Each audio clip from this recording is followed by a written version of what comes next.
Families can be driven apart for all manner of reasons. I had no information at all about where my mum went. And when you do lose touch with your loved ones, you don't know who you are, where have you come from. Finding them can take a lifetime. I might have a brother that's still living here.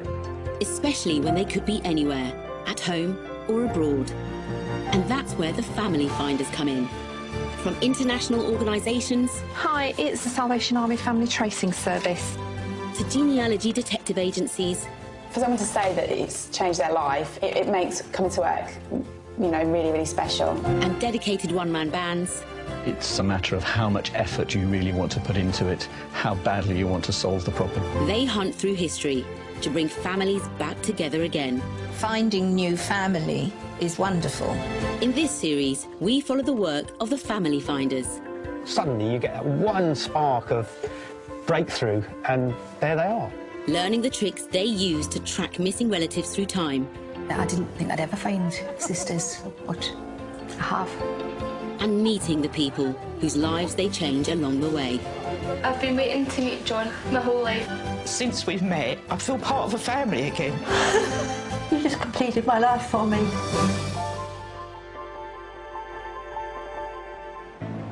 Many families get torn apart, and it can take years of detective work to find out why.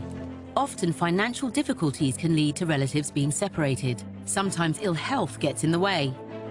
And occasionally it's the sheer volume of offspring that can lead to desperate measures. Today we follow two such cases. Tony Robinson, who found out late in life that he had siblings he never knew existed. And then she dropped a bombshell on me. She said, "What about Ian?"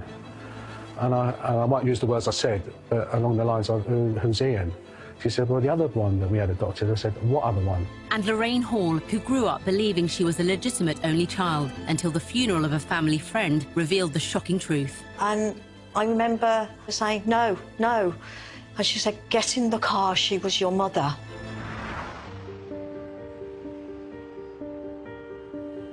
Tony Robinson was born in 1953 and was brought up in Carshalton, Surrey, by his parents, Shirley and Raymond Robinson. Growing up, there's myself, my sister Linda, my sister Carol, my sister Diane, my brother Michael, and then my sister Marion. That was the family. I shared a bedroom with my brother Michael, bunk beds, and my four sisters lived in a room. A great upbringing, just lower class, not a lot of money, 6 of us living in a 3-bedroom house. And whenever I could, I did paper rounds, milk rounds, baker's rounds, butcher's rounds, worked in shops, just because you couldn't get pocket money, I just had to earn my own money. When he was 12, a childhood illness resulted in Tony being sent away to what was known as an open-air school in the countryside to recuperate. I was an asthmatic, so I was sent away to this health school down in Guildford. And I was there for a couple of years, 65 to 67, and I was boarding there, you know, so I had a great time down there, though. Originally developed for the treatment of children with tuberculosis, by the 1960s, open-air schools were caring for children like Tony with a whole range of respiratory conditions. Before the Clean Air Act was revised in 1968, heavy smog was responsible for regular deaths from high levels of sulfur dioxide, and those with chest or heart problems were particularly vulnerable. Many children were sent away from our cities to escape pollution. Fresh air, better nutrition, and exercise made up the therapeutic regime. It was during the 2 years that Tony was boarding at the open-air school that his parents had to make a heartbreaking decision. I can remember once being about 10 or 11, that sort of age, in the back garden. I can remember Mum and Dad coming out to say, "We've had a boy named Stephen and we've had to have him adopted." But at that age, I didn't know what adopted meant. I had no idea. And it was never discussed afterwards, ever. Till the day my dad died and my mum was upset about it. The fact that it was never brought up in a conversation all those years later, it just went out of your mind. Following the death of his parents decades later, a chance discovery set off an incredible chain of events. When my mum died, it was down to me. So I came down, spent a few days down here sorting out paperwork, and I came across this Christmas card and a photo and a letter from West Sussex Adoption Agency. So I thought, well, what's all this about? When I saw the name Stephen, I put 2 and 2 together. I suddenly remembered who Stephen was. just a flashback of being told about 10, 11 that they'd had a boy named Stephen adopted. So that really set me thinking of what's this all about. And that was the chain of events for me going on this trail of trying to discover who, what, where, how, who Stephen was. Emboldened by a sense of responsibility, Tony made the decision to try to find his estranged younger brother. At that time, all I knew was Stephen. You know, so there was a 7th sibling out there somewhere, and I needed to find him to bring him into the fold. There were still 6 of us still around, so we needed to find that 7th person. Tony's first move in tracking Stephen down was to contact the adoption agency listed on the paperwork. Well, the first thing I did was I rang West Sussex Adoption. There was a phone number on there, so I rang them, explained the scenario about my mum and all that, but they wouldn't give me any information because they just wouldn't. You know, they wouldn't confirm it, they wouldn't deny it. I had a copy of a letter, that was all they said, no, sorry, we just cannot give that information away. Tony's attention now turned to the mysterious label on the back of one of the envelopes. It then got me back to this address that I found on the back of the Christmas card, and there was no name, so I'm assuming it was Stephen. So what I did was we wrote a letter saying who we were, what we're doing, why we're trying to do what we're doing, and we sent it that address, and after about a month we never got a reply back. And we thought, well, what can we do now? The next step was to trawl through phone directories in an attempt to match a name to an address to find a contact number. We found an addresses that we thought matched the address and wrote to them first and got no reply back. So we then started looking for a phone number. We did find a phone number, rang it up, and it was the right phone number but the wrong person. They didn't live there anymore, but they did have a number. I explained the story of what we're trying to do, and because they're a bit hesitant, you know, it could be anybody, you know, so she said, OK, so give us a couple of days. I gave her my number, and blow me, I got a phone call back. We spoke to Jenny, which was Stephen's ex-wife at that time, and she just went mental in the nicest possible way that you could think of. She was screaming and jumping up and down. She said, do you realise how long he's been looking for you? I said, I had no idea. I've only just found out. You know, if it hadn't been, I had no idea how many times he tried to contact her. I'm just going to be emotional now. And it was just that moment, really. She said, I'm going to have to ring him. Within the hour, Tony found himself on the phone to the brother he'd never known. And he said, hi, Tony, this is your brother, Stephen. And I just gave the phone to my wife. I just couldn't take it in for a few minutes. You know, she was chatting to him as if I'd known him all his life. You know, and then I had to come back and compose myself, and then we spoke for hours and hours about all sorts of things. What struck me immediately was there was no animosity. He was so pleased to find his siblings. You know, he didn't know how many of us there were. When I told him, he said, what, how many? You know, he had no idea there was another 5 of us on top of me. He had no idea. They wasted no time in setting up a meeting. Stephen lived in Horsham and I lived up in County Durham. We were a long way apart from each other. So it was very glamorous, but we decided to meet at Peterborough Services. When I pulled into the car park, because I had no idea what he was looking like, what he was wearing, and then I saw this lad sitting, and he had the car door open, he was sitting there, I said, there's Stephen. I just said, that's Stephen. You know, and we met in the car park, believe it or not, and then sort of shook hands and said, oh, brother, and all that. And then we said, right, we're going to have a coffee, and then we went inside and we was there for hours and hours, just going over, just chatting, really. It was a good day. Yeah, and I rang my wife up afterwards, my wife Sharon, and I said, I've had a fantastic afternoon. You know, it's a 3-hour drive home, but hey, it's worth it.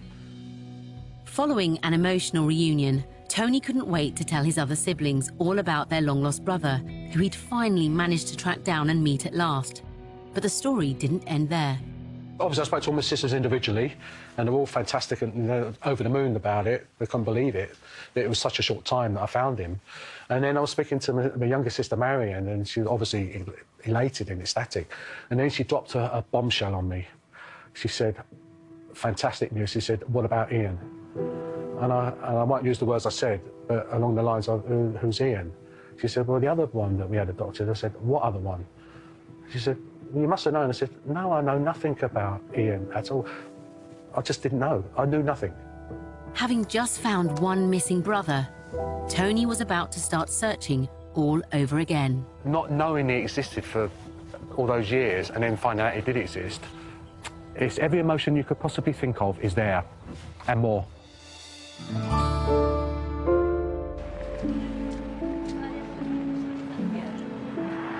Lorraine Hall was born in 1964 and raised in Birmingham as the only child of Pat and Ray Edwards.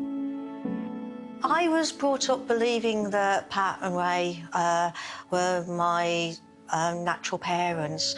I had no reason to doubt that. Growing up, Lorraine spent lots of time with a family friend, Sylvia, who lived nearby with her 11 children. Sylvia was known to me as Pat's friend. We used to go and have visits, and I used to go and play with Sylvia's children.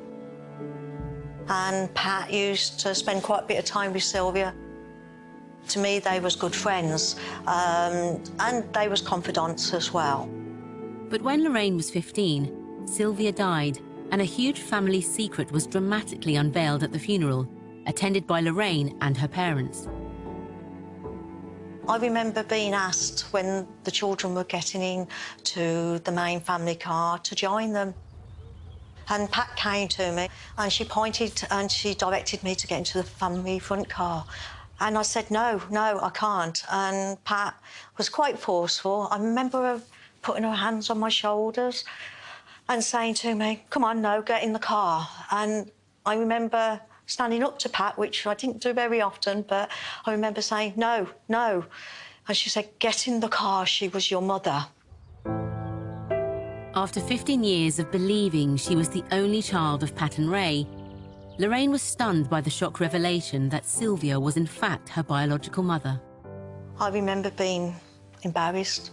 I remember being totally lost. I remember just putting my head down. I just remember holding my head down in shame, not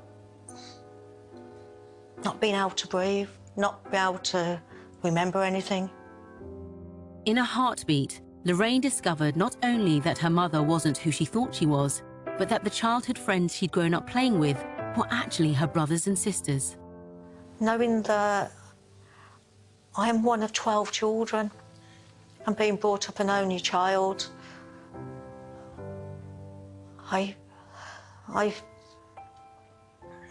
words sometimes. The truth behind why Lorraine was the only child not to be raised by her birth mother remained a mystery. And as quickly as Lorraine had discovered she had siblings, she lost them again. Until her death at the age of 46, 11 of Sylvia's 12 children had been in her care. But following the funeral, the children were split up. The eldest left home, some went into care, and the youngest moved away from the area with their father. The biggest thing for me at the time, and it's something I've struggled all my life with, was the untruths. Maybe Pat or Ray or both of them could have sat me down and told me the truth, that Sylvia was my birth mother. Everything I'd grown up to believe was a lie. Lorraine went on to leave home, get married, and raise a family of her own. But questions about the whereabouts of her brothers and sisters and what had become of them plagued her. All my life, I was always wondering where my siblings were. Didn't know what country they was in, didn't know what city they was in. Hoping, longing one day to be able to walk down the street, to see them. Lorraine began trawling genealogy websites for any trace of Sylvia's 11 children. I really felt that maybe I needed to put down on paper the family tree as I knew it, because I felt that when my grandson was born that I needed maybe to do something so my daughter would have answers readily available. That many times it came up blank, I was searching and I still could not get nowhere. And then this one day out of the blue, I had a match that popped up, and it was a proper match, and it matched the age, it matched information I'd already discovered, it matched local location in Birmingham, and I thought maybe this could be it. But when Lorraine tried to access the details of the family tree, She found it was a locked private profile, and to be granted access, she would have to write to the administrator and introduce herself. I didn't know if anyone in my family knew I existed. I didn't know if they even knew that Sylvia had me. So it took me another couple of days, and I composed a message saying that Sylvia was my mother. The administrator passed Lorraine's email on, and a week later came a reply. When I saw a name popped up that I had an email, every emotion you could ever imagine. I was happy. I couldn't believe it. I was scared. All the worries and woes of rejection. Maybe they don't want to know. Maybe they don't want to be part of your life. All Lorraine could do now was to sit back and wait to find out if these really were the siblings she was so desperate to find. You recognise her? Yeah. I don't. It's Mum's purse. Mum's purse. In Surrey, Tony Robinson had successfully tracked down his brother Stephen, who'd been adopted as a baby. But his sense of achievement was short-lived when his sister dropped a bombshell. While Tony had been away at boarding school, there had been another baby boy, also adopted out of the family. My sisters assumed that I knew that Ian had been born. I was away from home. I knew nothing about it. They just assumed I knew, and it was just never, like Stephen, it was never discussed. But I knew nothing. With the small amount of information his sisters had given him, Tony began looking for his second brother. His first port of call was the Family Records Centre. So I went through the records and found Ian Robinson on the 5th or the 6th of December, 1967. So I found his birth certificate. Having uncovered his brother's full name and a date of birth, Tony's next step was to visit his local adoption agency to try and find a current contact detail for Ian.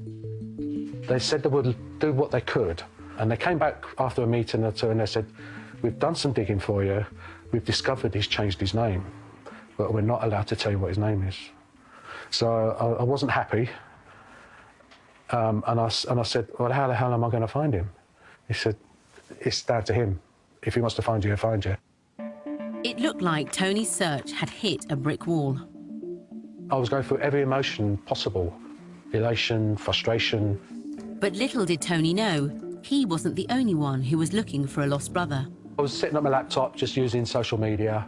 It was about 11, half 11 at night, just before going to bed, just catching up on things. And I saw this message appear.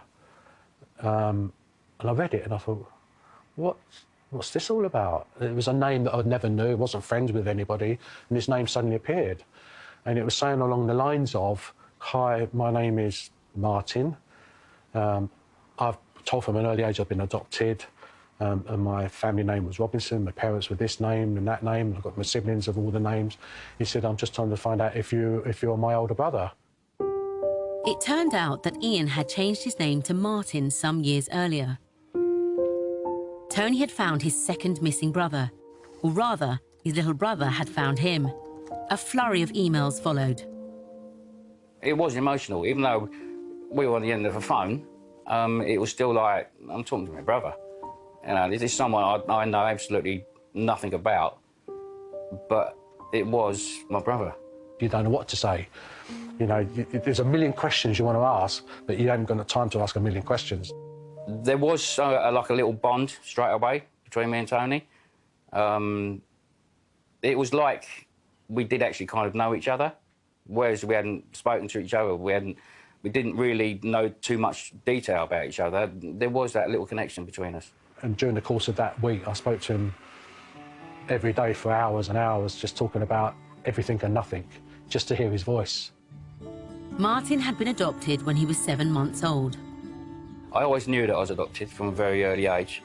I always knew that my name was Ian Robinson, and I was the youngest of 8. And I originally came from the Carshalton area. That was all that I knew, but my mum never kept anything from me. I remember saying that if you want to know anything, let me know. But obviously, at that time, I had a family, and I didn't have the any interest at that time for looking for the real family. Only really when my mum passed away that there was a stirring, shall we say. I think because, out of respect, when my parents were still alive, they were my parents. But when his mum died, she left him some paperwork, and it contained some intriguing information.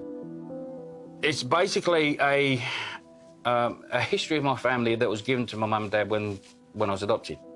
It tells me the years that my brothers and sisters were born in, the fact there was 3 boys, 4 girls. It gave me a lot more detail than what I actually had. It also hints as to why I was adopted, and it also explains here as well that the next one above me, Stephen, was also adopted. It was a little bit of a shock to actually read it, to find out the reasons why, but it says in here, my mother feels the strain of coping with such a large family on a limited income. So straight away you can tell that it was financial. It explains that what happened with Stephen also happened with me, for the same reasons. Martin decided to apply to the authorities for details of his birth family. Done it online and made the application and put a request in for the adoption papers and family records. All in all, I think it took about 8 months. After a lifetime of separation and many months of searching for each other, the brothers got in touch and arranged to meet. The elation of seeing him for the first time, it was a hug. And I'm not normally a hugger. It was a hug. A few tears, because it made the family complete. Tears were flowing from both sides, and we got on great. We actually got on like we knew each other. We weren't complete strangers. We were laughing moments after we'd stopped crying.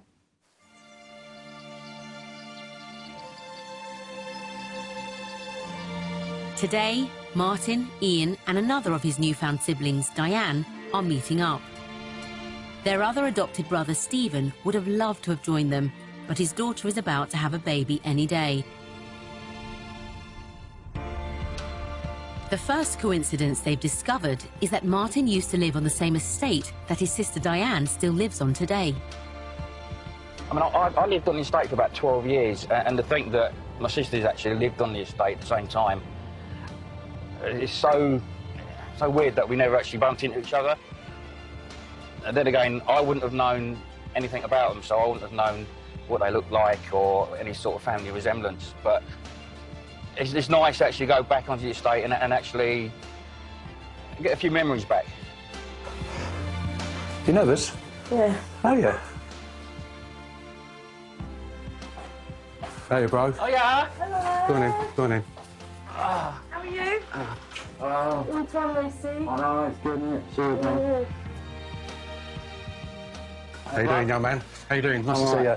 Nice to see you again. With over 40 years of family life to catch up on, the siblings are keen to fill each other in on the time they were apart. And they're starting by swapping some treasured family snaps. Now that is the earliest one that I've actually got on myself. Now, Pick you out. pick me out and that, yeah, there's a football team at school. It's that one. Oh, you? Yeah, You're the goalkeeper. yeah. Yeah, obviously runs in the family then. I was a goalkeeper. Smallest player there, but I was a goalkeeper. Yeah, same here. Look, me, yeah, I'm virtually the smallest one there. Right, now these ones are the ones with the funny hairstyle. I've done them. Come and shock us. Can't wait. Yeah. Having a nice my relaxing God. time in Austria. Is that you? Yeah. He's posing. Is that really you? Yeah, as you can see it's him, yeah. Yeah. You can tell he's a Robinson. That there, Oh, that's old. it is. They really are. That is us all on holiday at Butlins. But that's Nan and Grandad, and I don't even remember them being on the holiday with us. That's Dad's mum and Dad. All right. No, obviously Dad must have taken a picture. We all had long hair, and before we went away, Dad made us have all short back and sides. You know the old pudding bows and Put him things? over. Yeah. Yeah, I remember them. I Yeah. cried my eyes out. I really did. That's Mum on her own. I assume it must be the same setting, is it? That's at Butlins, isn't it? Yeah, Sitting on Butlins. Dad always does that pose, doesn't a... he? Yeah. He does. Yeah, he's a bit of a poser. Yeah. That's little and that's her, sitting on one of the little toy cars. With Noddy. Still can't drive, can you? I've no idea where that'd be. Would that be like a Christmas thing or something, you know, when there was... Imagine, we used to do them, didn't we? Yeah, we used to have big family gatherings and things. Yeah, parties and things like that. Now that I'm actually seeing some of the pictures, I can actually get the feel of what it was like as a Robinson family. And I do actually regret not being part of it, but obviously that wasn't my choice at the time. But it's still all a blur to me because I just really can't remember that far back. And it must have been difficult for them Yeah. to make that decision in the first place. There's so much that I still don't know about. Of course you do. And obviously not being involved, there's so much like history that you've got. But it's nice, it's really nice to see the pictures. I'm glad you're with us now. Oh, yeah, definitely. And they're all looking forward to yet another new addition to the family. I still haven't heard from Stephen yet. He's not a granddad yet, so I'm still waiting. I did say it don't matter if it's 1 o'clock in the afternoon or 3 o'clock in the morning, you need to let me know straight away. Is he excited? Oh, extremely. Yeah, he's like a cat on tin roof at the moment. He's really excited. Martin's keen to see how the estate has changed since he lived there in the 80s. And who better to show him around than longtime resident Diane? So how far down would it have gone then? Right up to the end. Yeah, right to the very end. To this road here, this it would have ended here. Yeah. And then got where those houses are, right down there. Oh, blimey. Right, I've got a picture of it, look. Oh, wow. Where it obviously is. This is the old building that The you original used to live building? in. This is the original. So can you see your flat on there? I reckon probably around there. There. Yeah. Right. What a difference, though, isn't it? Yeah, because that one there would be just up there. To look at it now, you think, oh my God, I lived there. Yeah, I know. It's, For 12 years? 12 years, yeah. No. I mean, I first come here, it was 88, I think, middle of 88.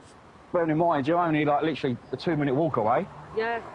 It's funny how close we were. Frightening, isn't it? Yeah. It's very frightening. Yeah. Finding out that I lived on the same estate as 3 of the sisters, and with Diane as well. I was here for 12 years, she's here for like 30-odd years. To be so close and not even know about each other, that was a really weird feeling. It's just changed so much, hasn't it? I know, I couldn't believe it when I first come down here. You can't put how important it was to get the family back as a complete family. There's just no way of expressing that. Not knowing it existed for all those years and then finding out it did exist, and now he's in the fold. It's difficult to put into words. It's every emotion you could possibly think of is there, and more. This was actually something that I never expected was going to happen because I had my own family. So this was the last thing on my mind. But now it's happened. It's nice because they're so welcoming, and I feel as though that I've been part of the family for a lot longer than I actually have. So it's definitely something that's an added bonus, and it's going to continue. Now Martin has come back into our lives. We'll never let him go. He's part of our family. Always will be. It had to become my mission in life to somehow get us all together as a family. That was it. It just has to be, you know. And now it's happened. It's well, we're just starting out again now, and we just can't wait to keep it going.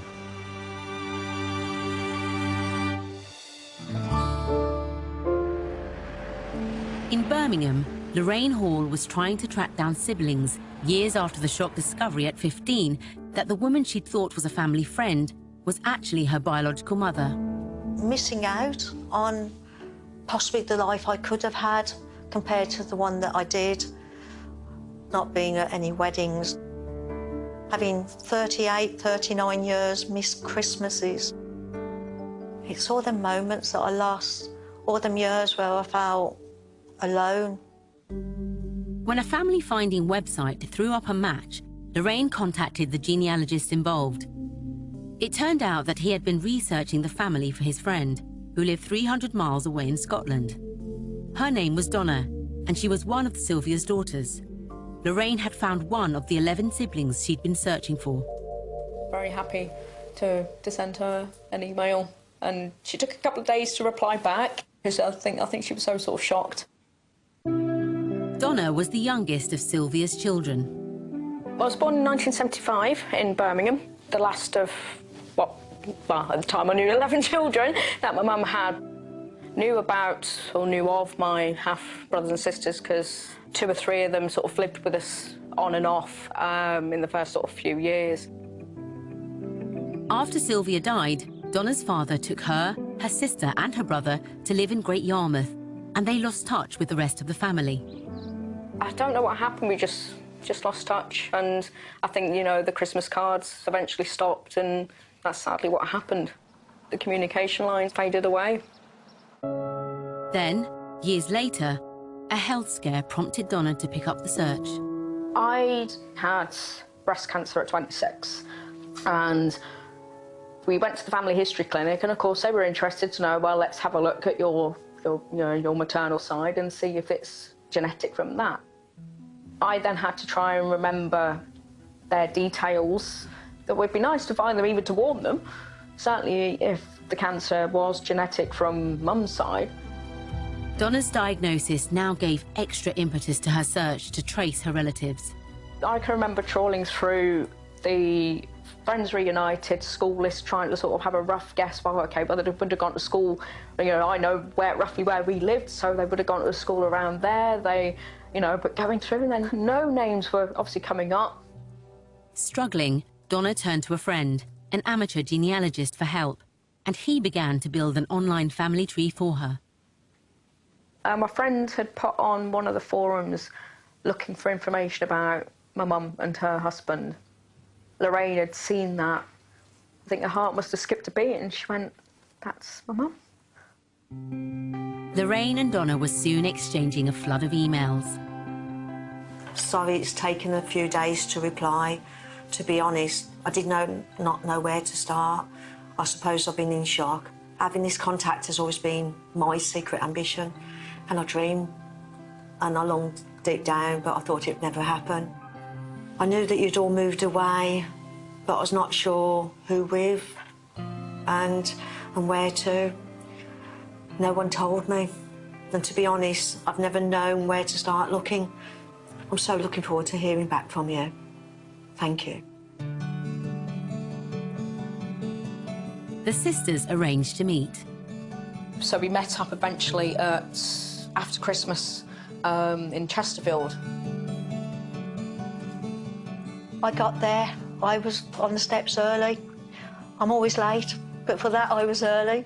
I was standing there, I was looking around, couldn't see no one. Everyone that was walking by, I was hoping, praying it was them. And then all of a sudden, I saw this little person, and straight away, looking into her eyes, I could see it was Donna. It was like meeting a very old friend for the first, again, for the, after a number of years when you haven't got to see them. I just remember walking round with this silly grin on my face, watching every movement, watching her walking around. Lorraine and I are almost so similar, in our outlook and the way that we view the world. It's quite frightening at the same time to and that's why you think, God, it is weird. But the story didn't end there. Donna's research was homing in on another of the siblings, an older sister called Belinda. I think I might have found Belinda through finding her ex-husband's account first. It's a bit convoluted way around it, but then looking and going, is that them? And then you sort of go back and have another look at the family photo and go, yeah, it is. Donna sent a message and waited for a reply.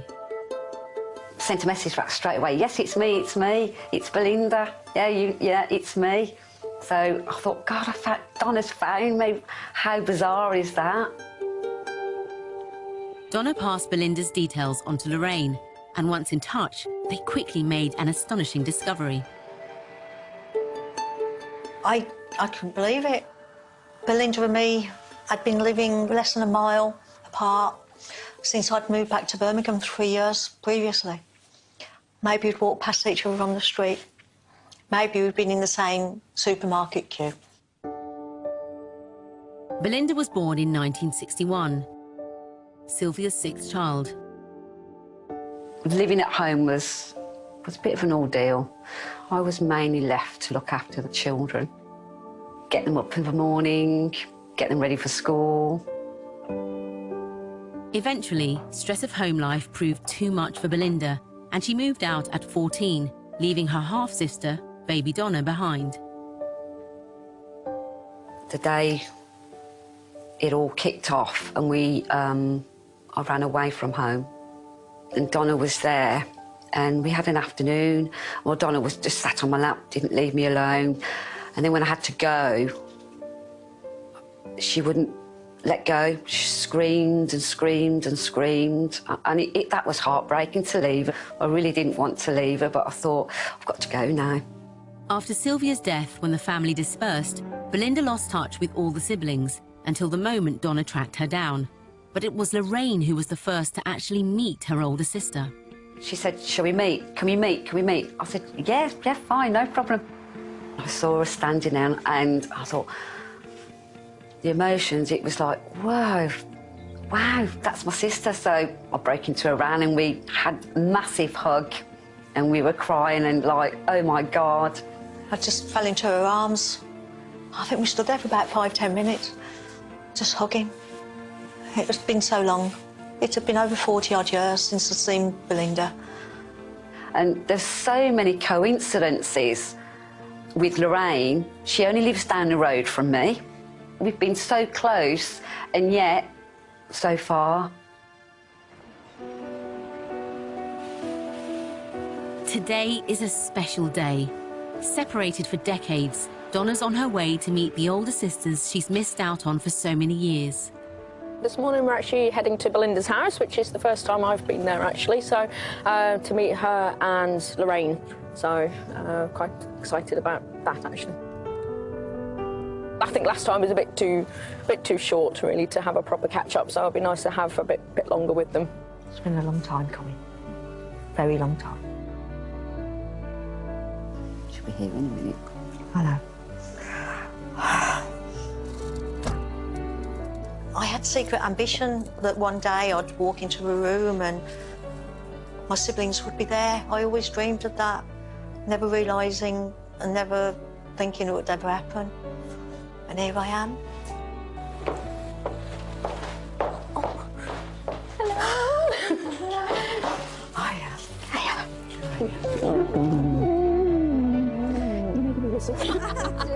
Growing up in different households meant that the sisters missed out on each other's childhoods. So today they've brought along some photos. That's me. So you do look like me there, don't you? Oh, wow. Oh, look. And Donna has something that holds sentimental value for all of them. I've got one other thing that I brought down that I thought would be interesting to show you. What's that? Do you recognise that? Yeah. I don't. It's Mum's purse. Mum's purse. I've had it for years. Along with the purse, Donna's brought along their mother's favourite pieces of jewellery which she inherited. Wow, I haven't seen that in absolutely years.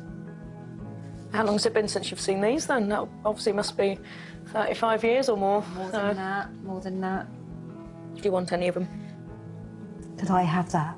Of course you can. You're more than welcome to it. Thank you. You actually have something of Mum's. Thank you for that. I will treasure that. I will. It's the only thing I've got on my mum's. Have you not got anything? No. Oh. No, nothing. That is really nice to have something of my mum. It's just so nice that you're both here. Yeah. It's lovely to see you again. Yeah, it's perfect. Perfect. The sisters have planned a trip to the local crematorium where their mother's funeral was held all those years ago. Here, Sylvia's name has been entered into the Book of Remembrance. Almost there. Almost there. Almost there.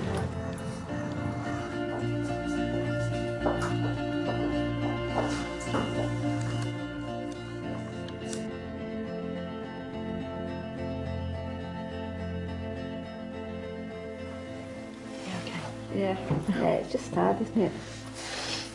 It is sad.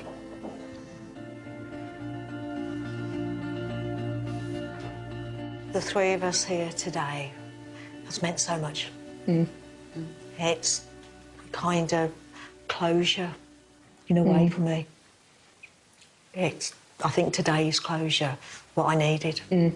Closure and reopening the next chapter. All three sisters are now in regular contact. And for the first time, Lorraine has the family she's always craved. It's been fantastic having them back, as I say, that, I wouldn't have it any other way. And, we've still got 30, 40 years to make up for. Today has been such an emotional journey. It's been something I've waited a very long time for, and to share it today with my sisters, I think it will change me. The three of us back together was absolutely wonderful. Thoroughly, it's been a pleasure to see them again and to enjoy each other's company. And can't wait for the next time.